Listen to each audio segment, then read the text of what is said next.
A nationwide KMBC9 News investigation is getting results. Law enforcement leaders are now taking a close look at how full body restraints are used at jails and prisons across the country. It's the focus of a KMBC9 Chronicle special airing tonight, sharing the stories of people who have been hurt or even died after time in those restraints. Our Matt Fleener's been looking into the issue for years. He's smiling, and I'm not. It just showed this is like our personality in the picture. Oriel and Othel Moore were always together growing up, the youngest siblings in their family. He was definitely a big brother. I don't know, he was my everything. I looked up to him. And when he went to prison, I don't think either one of us really understood that he was going to be gone that long. Othel was serving a 30-year sentence on a range of charges. He wanted to do things in life like everybody else did. He looked forward to the future like everybody else did, especially since he was there for so long. Then, during a surprise search by guards at the Jefferson City Correctional Center, Othel was pepper sprayed, handcuffed, and put into a full-body restraint system called a wrap while wearing a spit hood and a rubber helmet. It's horrifying to imagine what he must have been going through and the terror that he must have been feeling. For 23 minutes, Othel Moore remained in that wrap system, struggling to breathe until he stops moving. I watched the life leave his body. Nearly 10 minutes after Othel's last movement, a nurse came to check on him. What did he need in those moments, those last moments? Somebody with a heart, somebody that cared about people, just period. KMBC Channel 9. Recently in Jefferson City, we asked the sergeant on duty that day for her reaction. And I wanted to see if you had anything to say to Othel Moore's family. I do not at this time.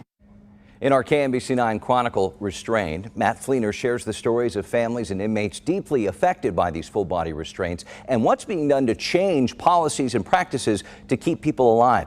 Matt joins us now ahead of tonight's special. Thank you for all this wonderful work and investigation that you've been doing. How did this research come about? Yeah, we covered a story back in 2021 where a gentleman named Forrest Stockton died in the Newton County, Missouri jail. And two deputies actually entered into the jail cell where Forrest Stockton was in a restraint chair and attached a rubber helmet to his head using duct tape. The sheriff insists that the duct tape was used to cinch the back of the helmet together, never to his head or anything like that. But I saw that video and I said, I wonder what else is out there. And ultimately, Forrest Stockton died in that restraint chair, after time in that restraint chair. And it was just a horrible, horrible situation. They ultimately settled with the family for more than $600,000 with no admission of fault. But at the same time, there had to be more stories out there, and we've uncovered a lot of those stories across the country. Help us understand the scope of this issue. Yeah, we found 102 cases or claims in federal lawsuits around the country where someone either died or was injured after their time in full-body restraint systems. It could be the wrap, like you just saw with Othel Moore, or it could be restraint chairs. Prison officials, jail officials use these when people get out of control inside of jails. They're having mental health breakdowns, they're overdosing on drugs, and they use these restraint systems sort of as that last resort to control people. But what we found is that people are staying in these full-body restraints for hours, and sometimes we found even days. Wow. Literally days they're spending in those restraints. Is this prompting change? Because I know even locally, they're at least looking at this. That's exactly right. Yeah, we've been talking with sheriff's officials all across the country and even here locally in the Kansas City Metro. We have started to see some change in policies. One of the disturbing things that we found is that inmates are actually getting tased as well while they're restrained. While in full-body restraints, we found 16 inmates around the country that have been tased.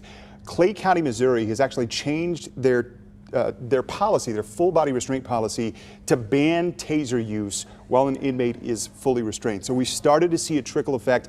On the Kansas side, we've seen that with Douglas County as well. They're looking at their policies, and our hope is sheriff's officials will at least examine their policies to make changes because of this investigation. And we know, as you said, countless families are affected by this across the country. We appreciate this investigation. We look forward to looking tonight. Matt Fleener, thank you so much. Thanks, Cody.